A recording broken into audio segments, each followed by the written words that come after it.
Hello, everyone, and welcome to the Air Force's Global Classroom. My name is Michaela McCurry, and I work with the outreach team here at the Air Force Culture and Language Center. The month of September is the time that the Department of Defense nationally recognizes our mission in action and prisoner of war service members from previous conflicts through the National POW MIA Recognition Day, which is commemorated on the third Friday of September every year.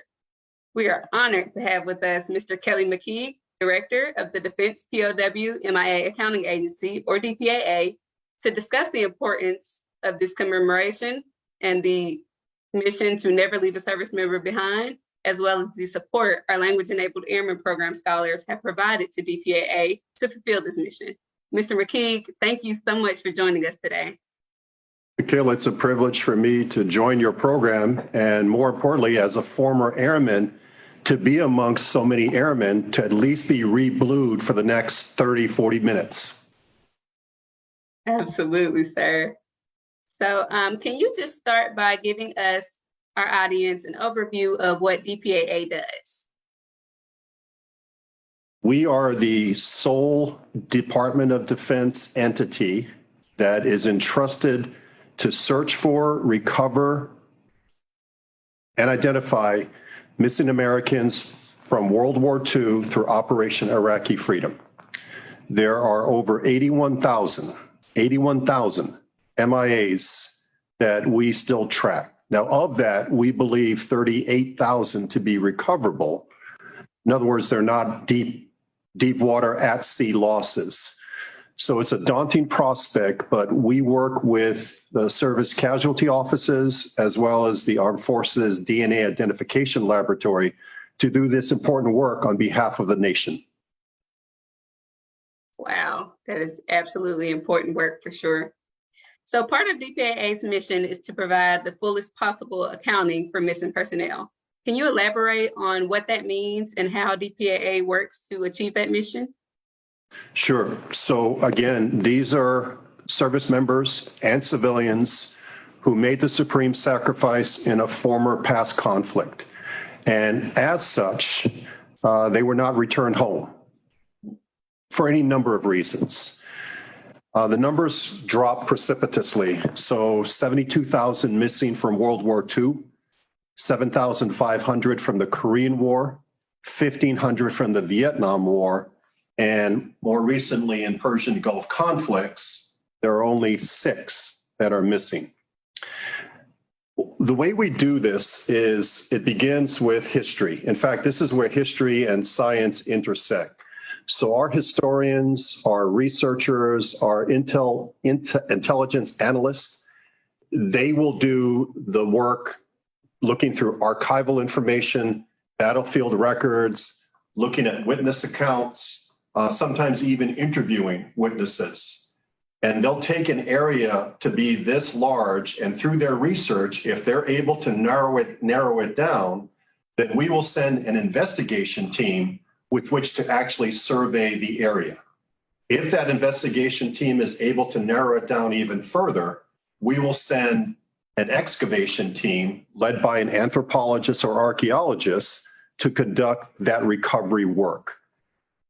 These missions can range anywhere from 30 to 60 days, or they can extend over multiple periods of time, depending upon the complexity of the site.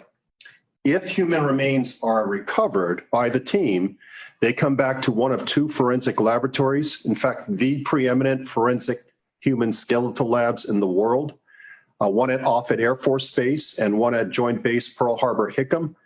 And there, our scientists will begin the process of using 7 lines of evidence, everything from DNA to dental to anthropological, to hopefully put a name and a face to that set of remains, at which point they will be repatriated and given back to their families for a full military honors burial. Wow. There's a lot that goes into you guys being able to fulfill that honorable mission for sure. So can you tell us how your mission to fulfill our nation's promise ties in with the Airman's Creed? Obviously, the line that sticks out the most is never leave an airman behind, a fallen airman behind. You know, it's part of our ethos, it's part of the creed. And it's something that I think speaks to the values of this nation, that if we send men and women off to combat, we have to do everything humanly possible to bring them home. Now, I threw out the 81,000 that are missing from World War II through Operation Iraqi Freedom. You heard me describe how the numbers have come down precipitously over time. And I think that speaks to the way the services do what we call personnel recovery. And this is when a service member falls in combat today, that we do everything humanly possible to bring them home. So I juxtapose the 81,000 unaccounted for from World War II through Operation Iraqi Freedom against the 20 years of combat in Afghanistan for Operation Enduring Freedom.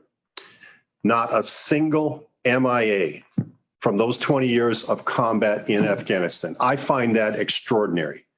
And a lot of it has to do with the creeds that all services have, particularly about never leaving a fallen comrade behind. Having said that, we as a nation have an obligation, and the way we fulfill that obligation for those that did not come home and fell in combat is through what DPAA does. And that's what we are sworn to do. That's the obligation. That's the moral imperative, the sacred obligation that we have, is to take those soldiers, sailors, airmen, and Marines, Coast Guardsmen, and civilians that did not come home to at least have the chance to bring them home. But also within the creed, the other two things that strike me is the heritage and the fact that there's a tenacity that we have to employ.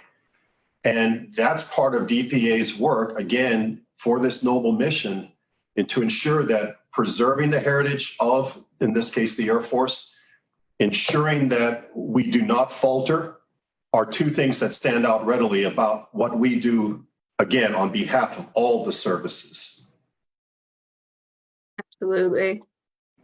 So you all really serve a critical purpose worldwide, and you often solicit the help of airmen in the Language-Enabled Airman program here at Air University to provide language support. Can you talk to us a little bit about how Leap Scholar support has impacted DPAA missions? Incredibly. So when we send a team out into the field to either conduct an investigation or an excavation, we are operating in 45 different countries, literally wherever a service member fell in battle. These 45 countries, obviously, we are highly dependent upon them. We are dependent upon them for obviously getting access to the country. We're dependent upon them in working with host nation officials, and we're dependent upon them in working with the local populace, the local governments. And so for us, when we send a team out, it's usually, for an investigation team, it's anywhere from 6 to 10 people. For an excavation team, it's still only 10 to 15. Mm-hmm. Now, these teams will have multifunctional experts within them. EOD technicians, medics, communication specialists, any number of mountaineers, any number of specialties depending upon the complexity of the site. One critical aspect to every team is the linguist, because we're highly dependent upon communications that are efficient and effective in dealing with the host nation, whether it's the officials or the citizens. And so we have been working with the LEAP program since 2012.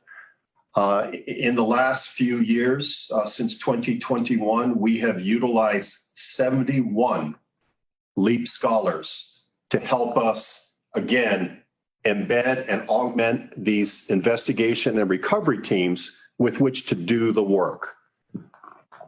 Just this year alone, we have a shortage of 18 Lao linguists. Again, we project out the numbers of operations, that field operations and activities we will have. We then get with Indo-PACOM and EUCOM to allow them to let them know where our shortfalls are for these specialty functional areas and tasks. And then the combatant commands will then come to the component services and ask them to source it. And so we are very dependent upon LEAP and very appreciative of the LEAP scholars that have helped us in our work. In fact, we have a new individual, an Air Force technical sergeant, who is a former LEAP scholar, assigned to our team right now as a Intel analyst researcher. But while he's been here assigned to DPAA, he was called out to assist both a special ops unit in Norway, as well as one in Denmark that was helping train Ukrainian forces, both special ops as well as SEALs, on obviously the conflict in Ukraine. And so again, we are very proud of our association and very appreciative of our association with the Culture and Language Center, as well as the LEAP program.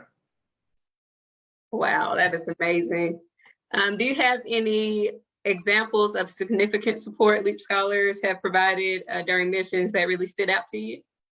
Sure. So there was a Staff Sergeant Whited, born in Germany. He was he's a combat arms instructor. We called him up and he was assigned to an investigation team that was in Germany. They were looking at 4 crash sites from World War II, P-51, two P-51 crash sites, 1 P-47 crash site, and 1 B-24 crash site, as well as an isolated burial. And so Staff Sergeant Whited was very invaluable because as the team moved from site to site, they were in the process of, again, developing leads, pursuing witnesses, looking through church and municipal records, dealing with the town mayor, dealing with officials, and then dealing with the German populace. And so Sergeant Whited was very helpful to us from the standpoint of facilitating those communications, developing those leads, and then pursuing them as the team moved from site to site. You know, a mayor may have said, yes, I remember this individual in this town having information on that crash. And so the team would then shift toward that. And so he was very instrumental through his language skills, speaks fluent German, to be able to, again, help that team come back with more information with which to then pursue, hopefully, excavations in the future.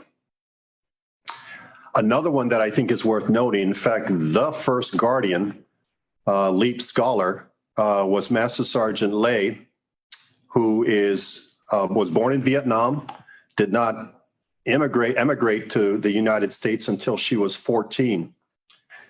She, prior to the Space Force and Space Command standing up, Master Sergeant Lay had helped us on 4 previous missions.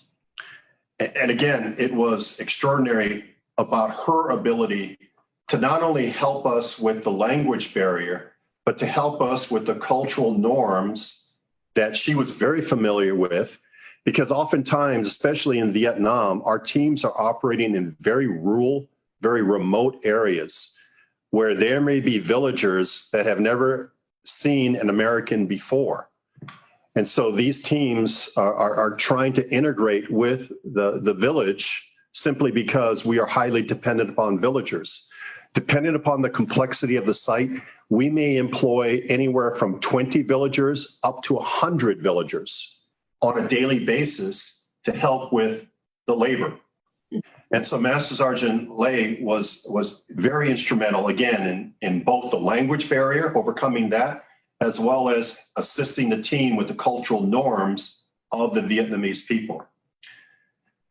On this last mission, her very first, and this was in 2021, her very first as a Guardian, the team was in Quang Nam province, and her ability to interact with the villagers was so profound that she took it upon herself to collect donations, whether it be money, food,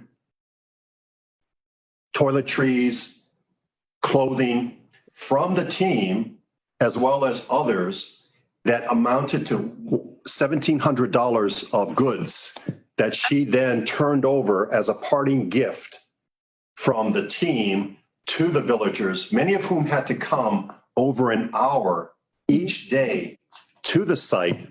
And for her to present that, in my view, showed not only tremendous initiative, but also compassion for her people. Absolutely.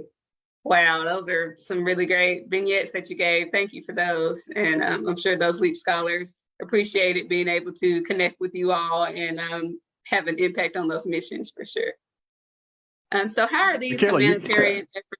Michaela, you talked in the beginning, excuse me, you talked in the beginning about National POW Recognition Day. Mm-hmm.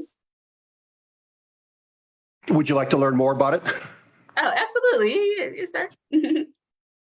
So you all know, you described it perfectly. It's commemorated each third Friday of September. This past one was conducted on September 15th. Bases all over the world commemorate POW Recognition Day. It's often something that is, I've been to bases where it's a 24-hour run that airmen and civilians conduct in commemoration of the day. The day itself was actually started in 1979 by President Carter through a proclamation. And since then, presidents have issued the proclamation on the day, and then ceremonies are held all over the world. But it really goes back to 1970 when a group of Vietnam War mothers, wives, daughters began a grassroots movement that we take for granted today. In 1970, during the Vietnam War was still raging. There were POWs still in prison. There were MIAs that, again, were unknown whether or not they were in a prison camp or not. And so this grassroots movement created the flag, the iconic black and white POW MIA flag, which we all recognize readily. It flies across bases under the U.S. flag. They put together POW MIA bracelets, which many people wore in the 70s and 80s. In fact, people today, I still run across people that still have a bracelet because their service member on the bracelet isn't yet home. And so this group of wives, mothers, daughters established this movement, raised the nation's consciousness that now we take for granted that POWs, MIAs have to be readily supported. It's from that effort that DPAA's first work began. In fact, and I'll talk about this later, this is where it all began. And today it's something where POW MIA Recognition Day, which, by the way, is every day is POW MIA Recognition Day for DPAA.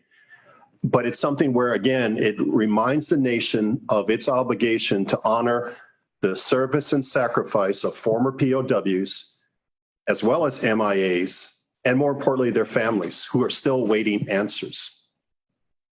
We had a ceremony on the Pentagon, at the Pentagon last on September 15th. One of the family members that was there was Brenda Brewer. Brenda Brewer's cousin is a Tuskegee Airman, which for those of you at Maxwell, 40 miles to the east is Tuskegee, Alabama. It's a storied unit. You all know the history, the valor, the service, the sacrifice of Tuskegee Airmen. There were 27 Tuskegee Airmen that were MIA from World War II. In 2018, we identified the first one, Captain Lawrence Dixon from the Bronx. Last month, we identified the second one. The second one was Brenda Brewer's cousin, First Lieutenant Fred Brewer. Brenda came all the way up from Charlotte, North Carolina to be part of POW MIA Recognition Day. You can imagine the joy that Brenda had from being notified that her cousin was coming home. Lieutenant Brewer was flying a P-51 Mustang and on a mission. His plane had some engine trouble. He wasn't seen. He ended up crashing in northern Italy in a village. German forces removed the body, buried the body, and then Italian villagers took parts of the plane and created a beautiful memorial. One of our researchers figured out when he saw that memorial in pictures to then do some deeper historical archival research, determined that that memorial belonged to that plane, and then figured out that the German burial, that body was then moved and tried to be identified, could not be. And so for over 70 years, the remains were buried as an unknown at the Florence American Cemetery. We exhumed that body, those remains, a year ago, and we're fortunate because of DNA, because of dental, and because of anthropological analysis, we were able to identify the second Tuskegee Airman. He will be buried next month in his hometown of Charlotte, and his cousin, as I mentioned, is absolutely overjoyed that finally her cousin is coming home.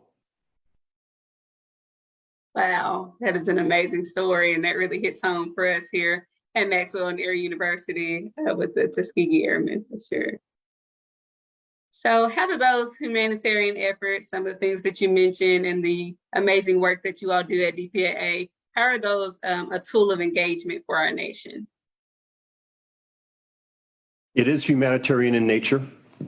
It is one that countries readily recognize as, if not a responsibility of theirs because we fought as allies or because the United States helped free their country in World War II from tyranny and oppression. And because of that, these 45 countries that we work with willingly cooperate with the United States because it's humanitarian. Even China and Russia, despite the challenges with the bilateral relationship today, it's something where China and Russia look at this as a carve-out. And so we are allowed to communicate with China and Russia on losses that are in China and Russia to, again, help bring answers to families. There's only one exception, and that's North Korea. It's the only country where we have losses. And by the way, 5,300 Americans are believed to be left in North Korea. It's the only country that we don't have a dialogue with, that we don't have access to, nor that we have, again, the ability with which to conduct our operations. It's a tool of diplomacy because I think the best example to point to is Vietnam. Vietnam, this is the 50th anniversary of the end of the war this year. It's also the 50th anniversary of the POWs coming home from the Vietnam War in 1973 under Operation Homecoming. That was in 1973. It wasn't until 1980 that the United States, because Vietnam came to the United States and said, you still have all these missing and all these MIAs in Vietnam. We are willing to cooperate with you on this. In 1985, the first Americans, uniformed Americans, American military members on the ground in Hanoi looking at a crash site. Keep in mind, this was 10 years after the end of the war. It was 10 years before normalization. It was in the midst of trade embargoes, economic sanctions, you name it, that Vietnam was still under. But Vietnam recognized that it was a tool, it could be a tool of diplomacy. So they began cooperating with the United States in 1985. We had sustained joint operations that began in 1988. This is the 35th year of those joint operations. 153 of these have been conducted since 1988. Mm-hmm. And as a result, over 1,000 Americans are now home from the Vietnam War, formerly listed as MIAs. Wow. And I think the best example of how far we've come from those early days in 1985 with Vietnam still under trade embargoes and economic sanctions to 2023 when, as many of you know, President Biden visited Vietnam 2 weeks ago. And from that, both countries entered into a comprehensive strategic partnership, the highest level of bilateral relationships that Vietnam bestows on another country. In fact, there are only 3 countries that have this designation: Russia, China, which you can understand why, and India. The United States is the 4th. But none of that would have happened. And this relationship, this partnership that Vietnam and the United States share today across all spectrums, diplomatically, economically, informationally, are all based upon the foundational building block being their cooperation on the POW MIA mission. And I'll give you probably the most tangible aspect of how far we've come and what a difference it's made. In 2021, when we were unable to travel because of COVID, our teams were locked down. Vietnam, because we had trained 2 Vietnamese recovery teams, approached us and said, let us go do some of this work for you while you're on the sidelines. They conducted 16 unilateral excavations. 2 of them, remains were recovered. 2 of them were identified. One was a Navy commander. His mother was 101 years old when she got word that her son was coming home. The other were 2 airmen, Colonel Ernest DeSoto, who was the pilot of an F-4, and Captain Frederick Hall, who was the navigator, the weapons system officer. It was a Vietnamese recovery team that went to the site, found material evidence, found remains, and those remains were brought back to our laboratory. And earlier this spring, we identified them and returned them to their families. Colonel DeSoto was buried on June 30th at Golden Gate National Cemetery outside of San Francisco. His widow, who never remarried, Joyce, 2 sons and a daughter were there to welcome their father and their husband home. Captain Frederick Hall will be buried in Waynesville, North Carolina on October 10th, and his widow and her children will welcome him home. But again, none of this would have happened, again, if not the trust and confidence that was built, established over 35 years with our Vietnamese counterparts, with the Vietnamese government, and more importantly, with the Vietnamese citizens. You know, I mentioned that our teams deploy in remote, rural areas, and oftentimes it's with dealing with the villagers. And you can imagine there might be some animosity, there might be some hostility, simply because these people suffered greatly during the war. And yet these people, these Vietnamese people, are very warm, very compassionate, very caring. They know why we are there. They know we are looking for fallen service members to bring them home to their families. And so they cooperate readily. You know, I mentioned that some come from 2 hours away, each way from their home to the site to help us. And they do this for 45 to 60 days. And it's just an incredible dynamic when you see. And again, part of it is what the linguist is able to do to engender trust and confidence with the Vietnamese people. Wow. Well, before we kind of sign off, we just want to thank you again and say DPAA's efforts are truly showing the highest honor and commemoration for those who have sacrificed their lives for our freedom. And we just wanted to ask, do you have any final thoughts that you want to leave our viewers with? I would just say thank you. Thank you for stepping up when the opportunity presents itself. Thank you for the LEAP scholars whose, again, their cultural expertise their language skills are truly appreciated and valued. Like any human dynamic, people-to-people contacts, I would just offer that communication is the basis of any people-to-people contacts. But it's not just communication that will create success. It's also the ability to establish relationships, to establish rapport. And that can't happen, again, unless two drastically different peoples are able to bridge the divide, whether it be language or culture. And this is where I think the Air Force Culture and Language Center and the LEAP scholars that you all produce are incredibly valuable, not just for DPAA. I've given you examples of how tangible LEAP scholars and linguist augmentees can be to our mission.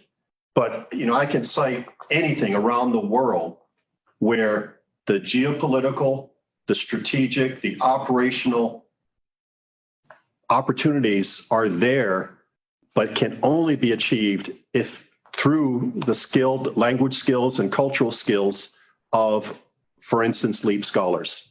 So again, we're very appreciative to the AFCLC and the LEAP scholars, and we look forward to engendering more opportunities. In FY24 alone, we will be employing 19 LEAP scholars in the Indo-Pacific region and 10 in the Europe-Mediterranean theater. And these are for skills, language skills that are hard to find, whether it be Hungarian, Slavic languages in Europe, whether it be Vietnamese, Khmer, or Lao in Indo-Pacific. So again, we look forward to continued partnership and relationship collaboration with AFCLC, as well as the LEAP scholars. Awesome. Well, thank you again so much for joining us to discuss this such an important topic, and just to remind everyone to never leave a fellow service member behind. And before we go, we'd like to extend a special thank you to the DPAA and Air University Public Affairs teams, our tech support, Ms. Tayaja Cannon, and all of our viewers for tuning in today.